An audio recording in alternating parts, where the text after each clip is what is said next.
חיות שמצטלמות בים סופם לשקוע. זה לא היה רחוק מהאמת בכלל ובכלל. אני אמרתי לעצמי, אני כותב תסריט, הכי קל בעולם, שני אנשים על יחדה וזהו.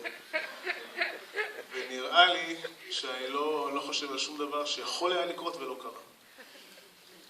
זה היה, במקום 4 ימים צילמנו 8 ימים,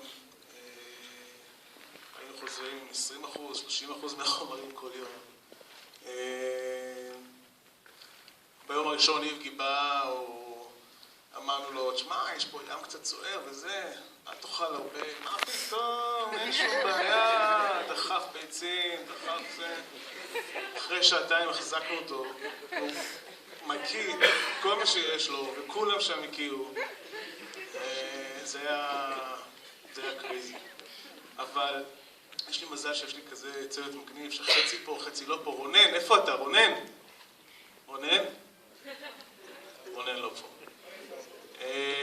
חצי אנשים לא הגיעו, אבל אני רוצה להודות לכם ממש. היה לי ממש כיף לכם.